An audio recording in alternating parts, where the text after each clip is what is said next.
Di balik setiap kejahatan, selalu ada potongan-potongan kebenaran yang menunggu untuk ditemukan. Tidak ada pelaku yang benar-benar bisa bersembunyi, dan tidak ada rahasia yang selamanya bisa dikubur. Setiap jejak, sekecil apapun, bisa menjadi kunci untuk membuka misteri. Inilah kisah kriminal nyata yang akan kita telusuri hingga kebenaran terungkap.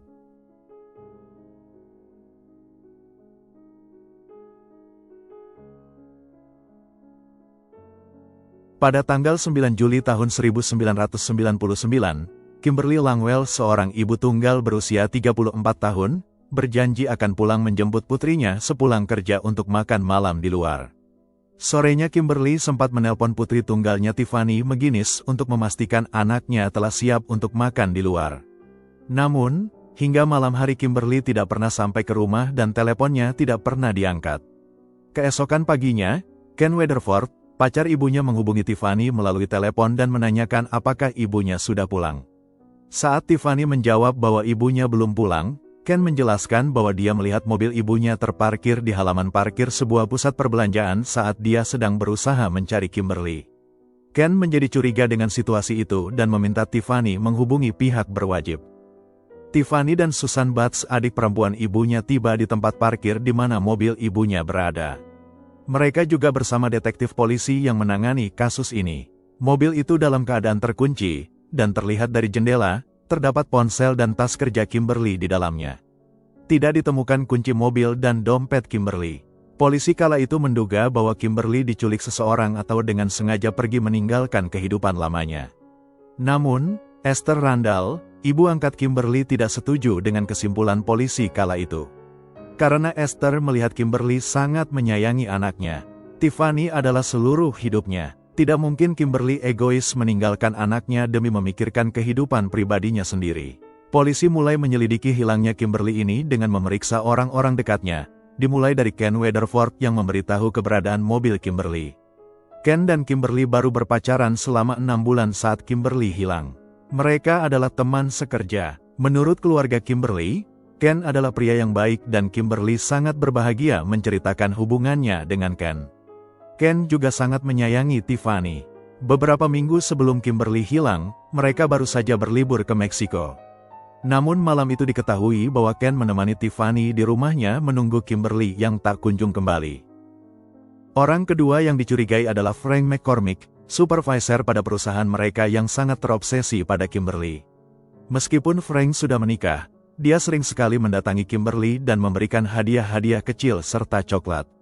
Frank juga mengirimkan berpuluh-puluh surat cinta pada Kimberly, termasuk di dalamnya gambar-gambar tidak senonoh perempuan, yang bagian kepalanya diganti dengan gambar wajah Kimberly. Kimberly mengatakan pada Esther bahwa dia sangat terganggu dengan perilaku Frank, namun enggan melaporkannya karena takut adanya pembalasan. Saat diperiksa atas hilangnya Kimberly, Frank juga memiliki alibi yang kuat. Dia mengaku berada di sebuah toko, membeli camilan dan pergi bermain poker bersama teman-temannya. Dia memiliki bukti kuat struk belanja yang dapat diperiksa waktunya dan tepat seperti pengakuannya. Satu lagi yang diselidiki kala itu adalah Terry Ross, mantan pacar Kimberly.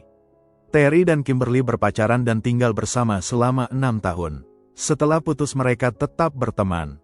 Pada malam Kimberly menghilang, diketahui dia mampir ke rumah Terry. Saat keluarga Kimberly menanyakan hal ini pada Terry, dia mengaku bahwa malam itu dia sedang mengerjakan sesuatu dengan menggunakan papan dan membutuhkan bantuan Kimberly. Memang benar malam itu Kimberly mampir, namun hanya sebentar saja. 2 hari setelah hilangnya Kimberly, Terry dengan sukarela datang ke kantor polisi dan memberikan pernyataan. Benar bahwa hari itu Kimberly mampir ke rumahnya sekitar pukul 5.15 sore.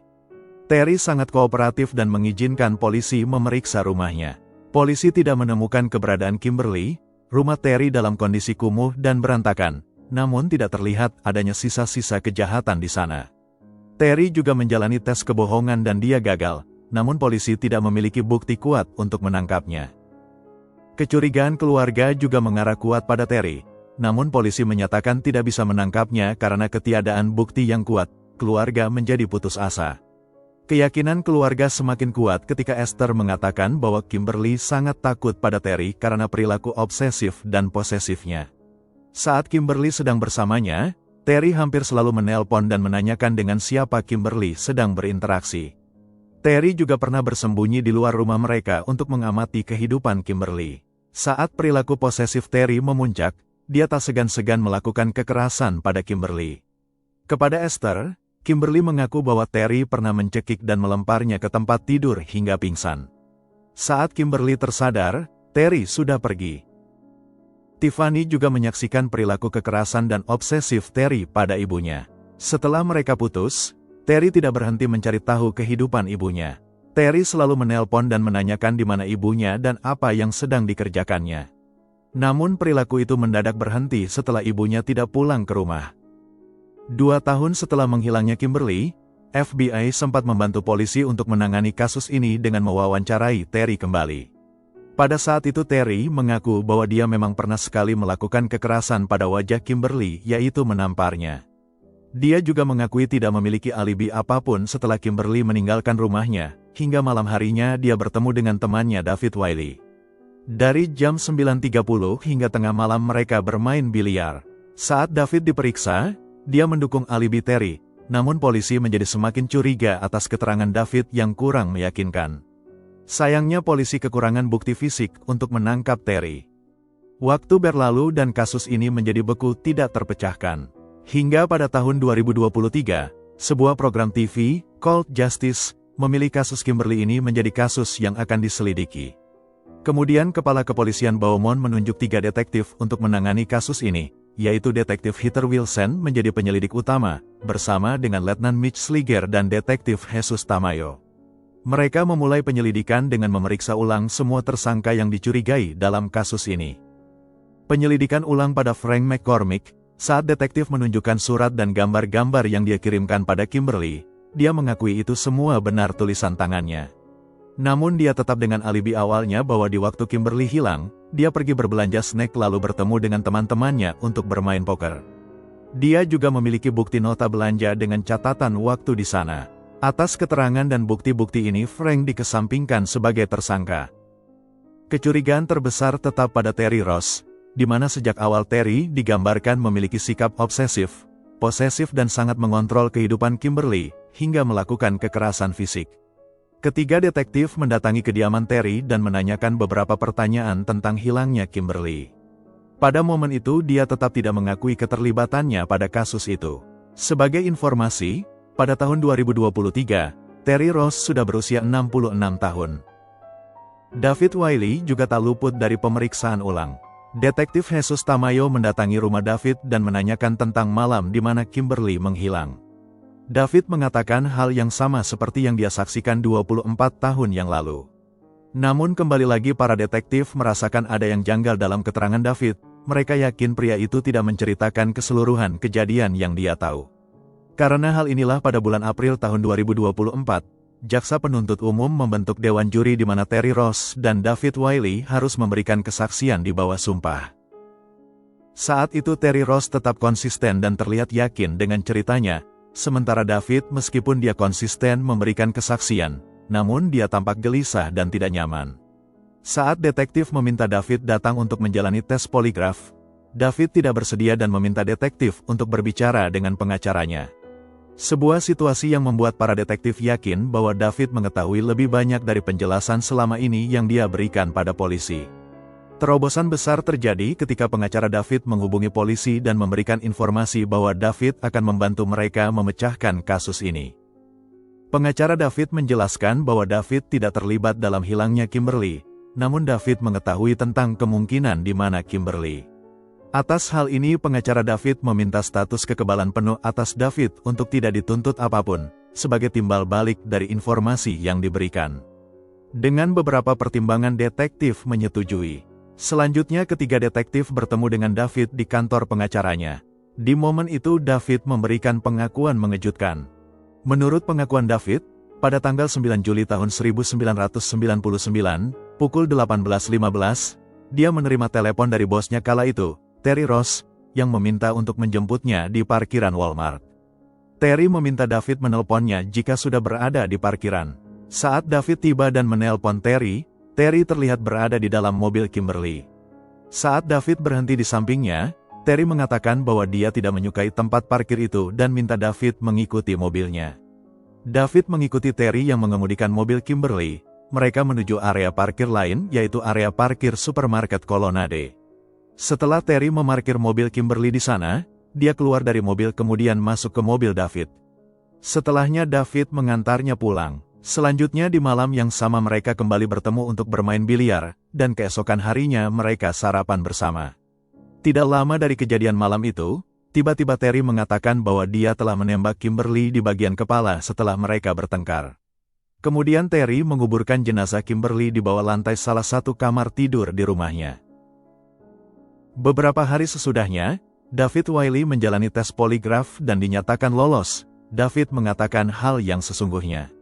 Namun sebelum mereka dapat menangkap Terry, mereka harus mempunyai bukti fisik yang kuat, yaitu jenazah Kimberly. Tentu saja ini bukan langkah yang mudah untuk menggeledah rumah Terry, karena mereka juga harus memikirkan keselamatan David Wiley dan istri Terry, Violet. Mereka khawatir jika Terry menyadari bahwa dia sedang akan ditangkap, Terry akan melakukan penyerangan pada David atau Violet. Karena itu pada tanggal 10 Juni tahun 2024, polisi memanggil Terry dan istrinya untuk dimintai keterangan tentang kasus pembunuhan pada ayahnya yang terjadi pada tahun 2004. Terry yang tidak curiga bersedia datang ke kantor polisi. Setelah selesai membicarakan kasus ayahnya, detektif segera menyerahkan surat perintah penggeledahan rumah Terry yang sudah ditandatangani oleh hakim. Laki-laki itu tampak terkejut namun tidak bisa berbuat apapun. Sejak hari itu Terry tidak diperbolehkan mendekati rumahnya hingga penggeledahan dinyatakan selesai. Di ruang lain, istrinya yang dimintai keterangan tentang kasus Kimberly mengaku benar-benar tidak tahu atau terlibat di dalamnya. Polisi masih membebaskan Terry dan istrinya pada hari itu, namun mereka memasang GPS pada mobil Terry untuk memantau pergerakannya. Sementara itu di rumah Terry, polisi dengan dibantu FBI sudah memulai pencarian jenazah Kimberly dengan berdasar kesaksian dari David Wiley. Mereka mulai mendeteksi setiap lantai kamar dengan menggunakan radar penembus tanah. Namun masalahnya di hari ketiga peralatan tersebut harus ditarik kembali padahal jenazah belum ditemukan. Kabar baik datang dari detektif Heather Wilson yang memiliki ide untuk meminta bantuan dari Tim Miller, pendiri Texas Accusation, sebuah organisasi khusus mencari orang hilang, yang membantu keluarga maupun pihak berwajib. Segera Tim Miller bergerak bersama timnya. Dalam waktu singkat tim menemukan sebuah ruang dengan lantai yang terasa berongga di bawahnya. Tim yakin bahwa disitulah Kimberly dikuburkan. Saat pertama kali lantai keramik itu dibongkar, terlihat ada satu lapisan beton yang saat dipukul langsung hancur ke bawah. Sebuah bukti bahwa benar lantai itu berongga.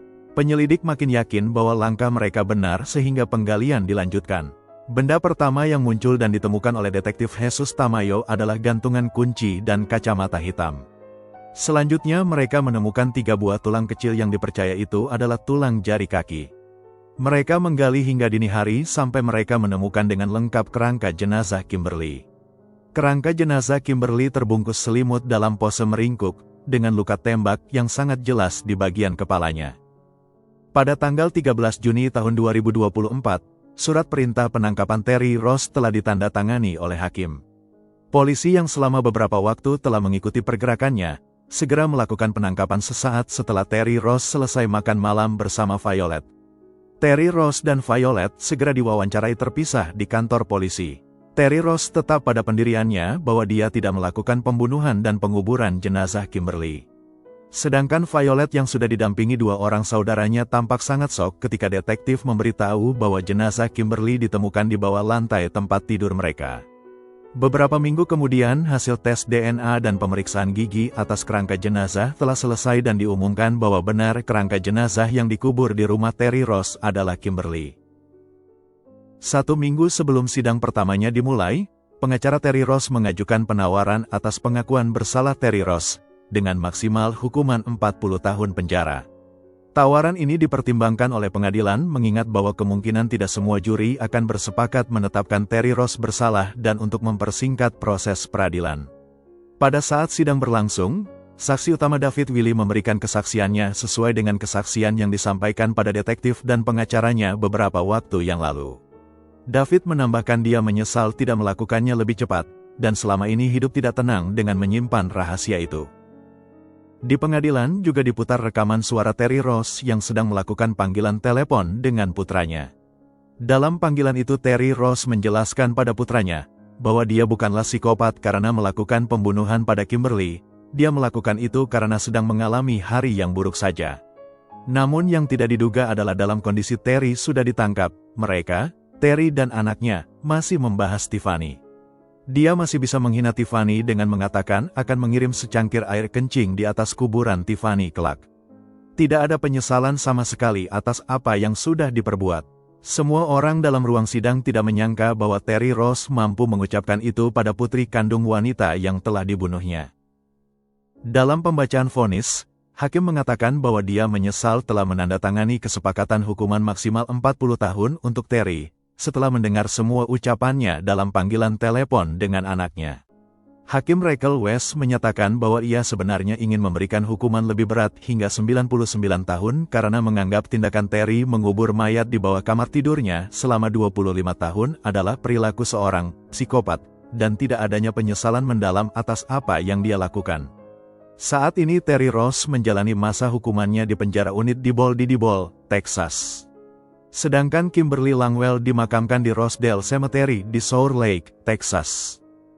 Demikian kisah kriminal nyata kali ini, semoga kita semua bisa mengambil pelajaran baik dari setiap peristiwa yang tidak baik sekalipun. Terima kasih sudah menyaksikan hingga akhir, sampai jumpa di kisah kriminal nyata berikutnya.